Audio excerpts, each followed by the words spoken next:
الحمد لله رب العالمين والصلاة والسلام على أشرف الأنبياء والمرسلين نبينا محمد وعلى آله وأصحابه أجمعين أما بعد.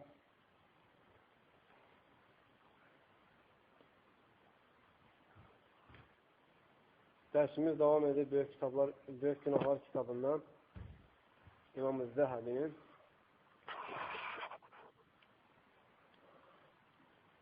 Böyük günahlardan hesab olunanın biri de büyük günahlardan hesab olunanlardan biri de dünya üçün elm öğrenmek ve elmi gizletmek. Ne demektir bu? İnsan elmi öğrenir, Kur'an-ı Kerim okumağı öğrenir, sadece öğrenməyinin məqsədi dünyavi gəlirdir. Ad-san qazanmaqdır və yaxud onu oxuyub pul qazanmaqdır. İnsan hədisləri əzbərləyir, ola bilsin ki, kimisə bağlamaqdan ötürü, kimləsə mübahisəyə girməkdən ötürü, kiməsə münaqişədə, söhbətdə qalib gəlməkdən ötürü və yaxud ona desinlər ki, buna çox hədis əzbərləyir. Və yaxud əzbərləyir ki, yarışlara girsin, əzbərlərdə iştirak eləsin və əvəzində uçsa pul alsın. Məqsədi sadəcə bu olur. Və yaxud da İslamı izhar eləyir ki, zəkat götürsün. Müsəlmanların malından, beytülmaldan ona pay bölünsün.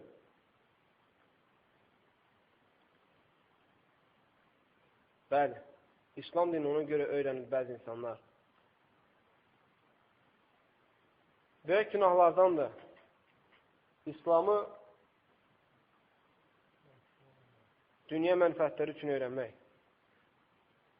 Və həmçinin elmi ixlasla öyrənsən belə, onu gizlətmək, elmi bəyan eləməmək böyük günahlardan hesab olunur. Bu ünvandan belə çıxır ki, elmi öyrənməmək, tərk eləmək böyük günahlardandır. Və həmçinin öyrənib, bəyan eləməmək, o da böyük günahlardandır. Elmin fəziləti çoxdur. Elm dedikdə, şəriə elm nəzərdə tutulur. Allahı tanımaq, Peyğəmbəri tanımaq, İslam dini tanımaq elmi. Allah-u Teala Kur'an-ı Kerim'de buyurur, Fatih suresinin 28. ayəsində İnnemâ yakşallâhe min ibâdihil ulemâ. Allah'tan həqiqətən alim olan, Allah'ı tanıyan kullar qorxar. Ona görə İslamdan çox məlumat verənlərə, suallara cavab verənlərə, fətva verənlərə, sadəcə onlara deyilmir alim. İslam dinində alim, elmine əməl edənlərə deyilir. Sağ fiqhi bablardan və yaxud müxtəlif insanların çoxuna çatmayan elmlərdən xəbər verənə sadəcə əməlsiz şəkildə ona alim deyilmir. Bu ayətə görə. Allah'tan həqiqətən alimlər qorxardır Allah-u Teala. Məlumdur ki, Allah'tan qorxmaq, Allah'a itaat eləmək deməkdir. Allah'ın haramlarından çəkinmək deməkdir. Həqiqətən əsl alimlər də onlardır. Allah'ın halal və haramlarını öyrənənlər və onu insanlara öyrədənlər, bəyan eləyənlər ixlasla. Başqa bir ayətdə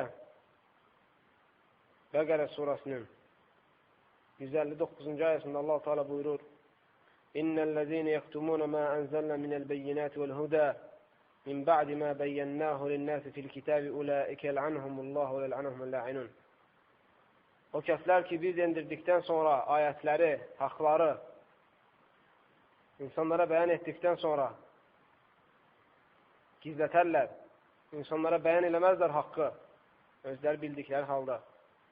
Onları Allah Teala lənətləyər və bütün yer yüzündə olan lənət edənlər də onlara lənət eləyər.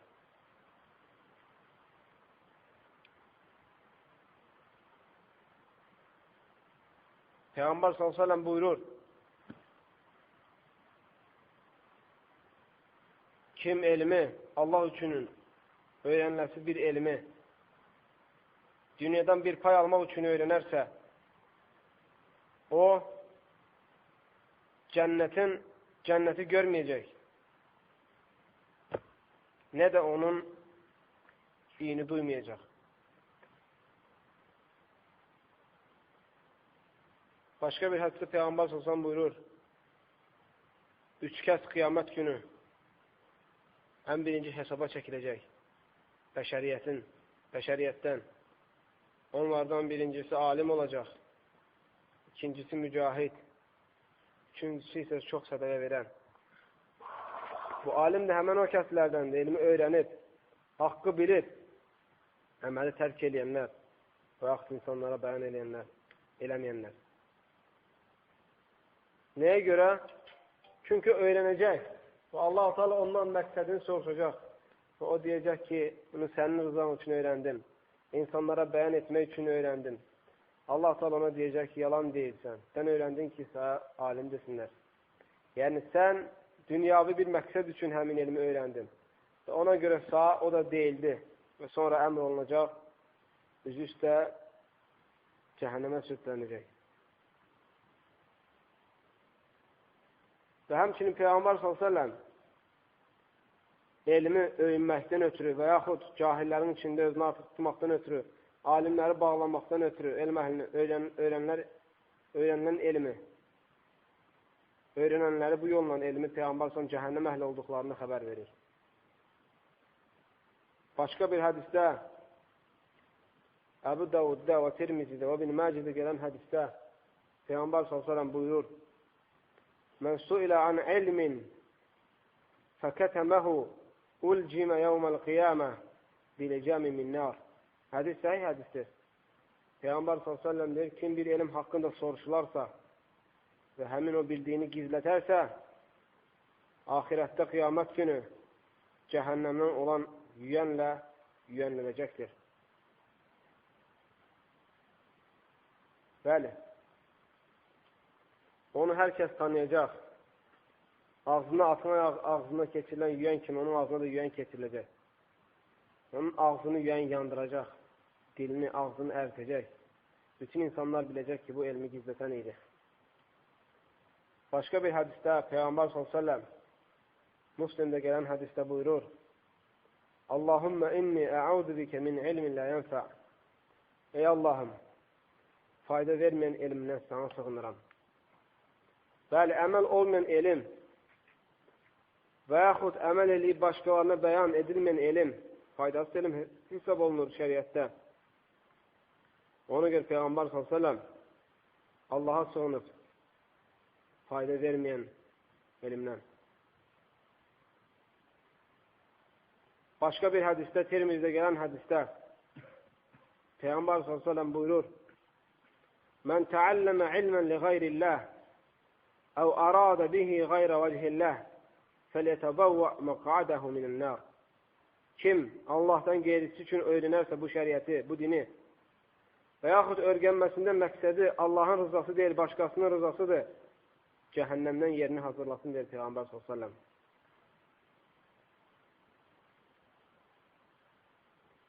Başqa Abdullah bin Məsuddan gəlir ki, deyir, mən təəlləmə ilmən ləm yə'məl bihi ləm yezidhullahu illə kibra.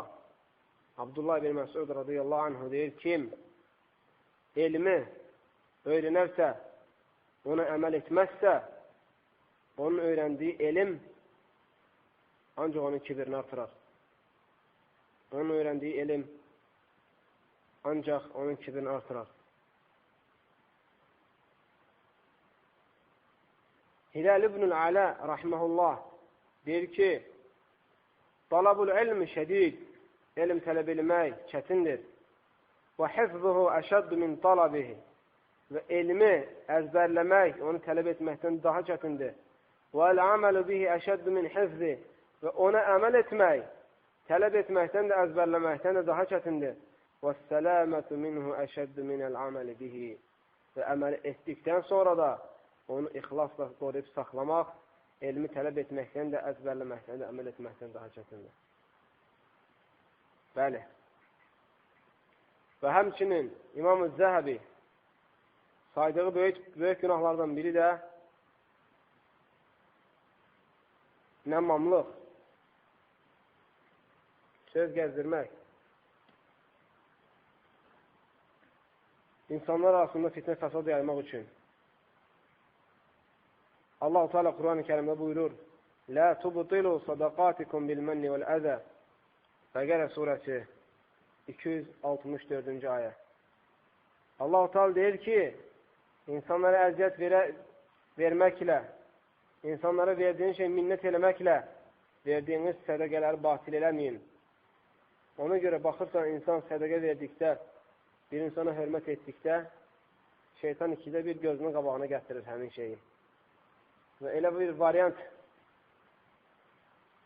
varianta səbəb olmaq istəyir ki, həmin o sədəqə verən onun başına qalxsın və yaxud ona əziyyət versin və yaxud ona minnət eləsin, onun verdiyi şeyi batil eləməkdən ötürü. Başqa bir hədisdə gəlmişdir ki, səhih hədisdə, Müslimdə gələn, Peyğəmbər s.ə.v buyurur: "Sələsətun la yukallimuhumullah və la yanzuru iləyhim yevməl qiyamə və la yüzəkkihim və ləhum azabun əlim." Üç kəs vardır, deyir Peyğəmbər s.ə.v. Allah təala qiyamət günü onları danışdırmayacaq. Nə onlara rəhmət nəzəri ilə baxmayacaq, nə onları təmizə çıxartmayacaq və onları şiddətli əzab gözləyir. Deyir ki, topuqdan aşağı paltarlarını salanlar, birincisi, isbal geyinənlər, ikincisi, nəmmamlar, üçüncüsü, varını satmaq üçün yalan yerə and içənlər. Başqa bir hədisdə Peyğəmbər s.ə.v buyurur: üç kəs var ki, Allah-u Teala onlardan nə nafilə namazlar qəbul etmir, nə də verdiyi sədəqələri. Valideynlərinə qarşı çıxanlar, insanlar arasında nəmmamlıq edənlər və qədəri inkar edənlər.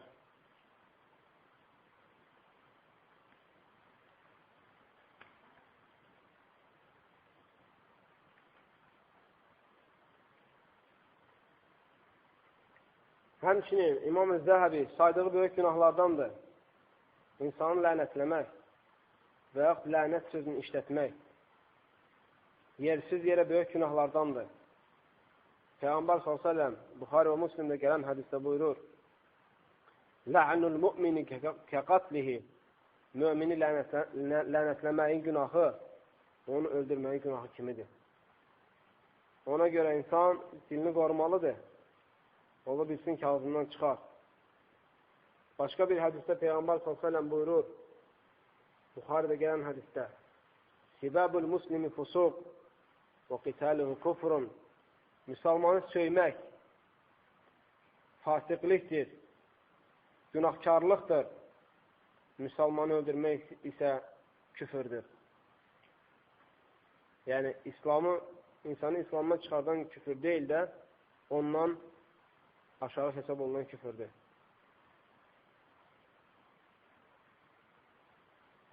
Peyğəmbər s.ə.v Müslimdə gələn hədisdə, başqa bir hədisdə buyurur ki: "Lə yəkun lə'anunə şüfə'a və lə şühədə yevməl qiyamə." Lənətkarlar, lənət edənlər, dilini lənətə öyrədən insanlar qiyamət günündə şəfaət verməyəcəklər, nə də şahidlik.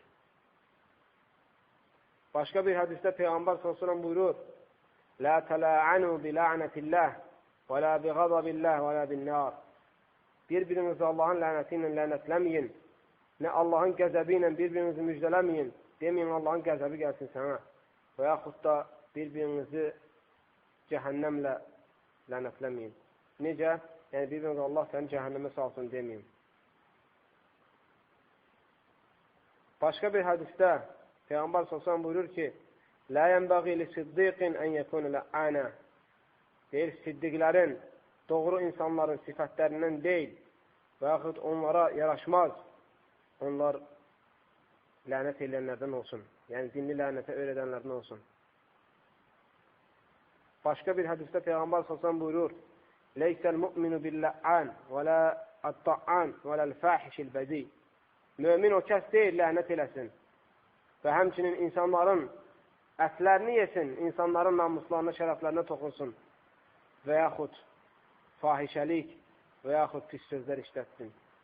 Mömin bu şeylərdən həqiqətən uzaqdır.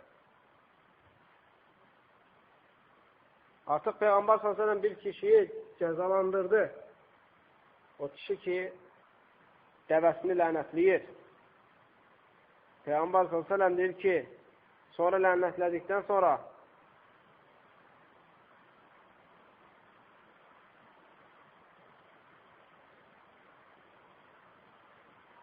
və yaxud qadınlardan biri dəvəsini lənətləyir və sonra həmin dəvəni işlədir. Özü ilə götürür.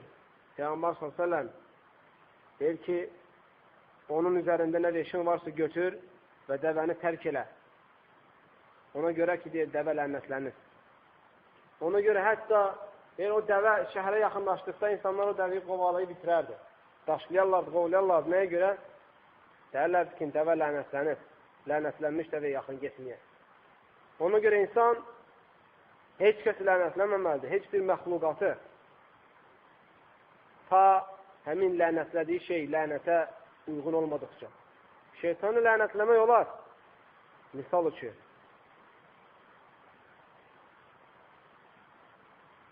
İnsanların başına gələn çox müsibətlərin səbəbi elə insanın dilidir.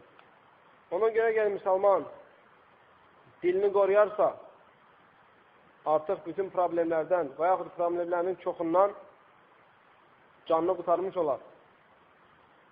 Buna önəm verir Peyğəmbər s.ə.v. Bir hədisdə buyurur, kim mənə zəmanət verərsə dilini qorumağa və iki qılçasının arasında olanı qorumağa, mən ona zəmanət verirəm deyə cənnətə girməyə. Çətindir. Dilini qeybətdən, dilini yalandan, dilini ləmmamlıqdan, dilini pis sözlərdən qoruyub, övratını isə haramlardan qoruyanlar, sözsüz ki, həm dünyada, həm ahirətdə xeyrə uğrayanlardır.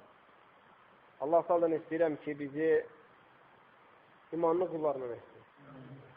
Allah saldan diləyirəm ki, bizə elm öyrənməyi rahatlandırsın. Allah saldan diləyirəm ki, bizə öyrəndiyimiz elmə əməl etməyi, sonra isə onu başqalarına öyrətməyi nəsib eləsin. Və sallallahu alə nəbiyyə Muhammed və alə alihi və sahbihi əcmaîn.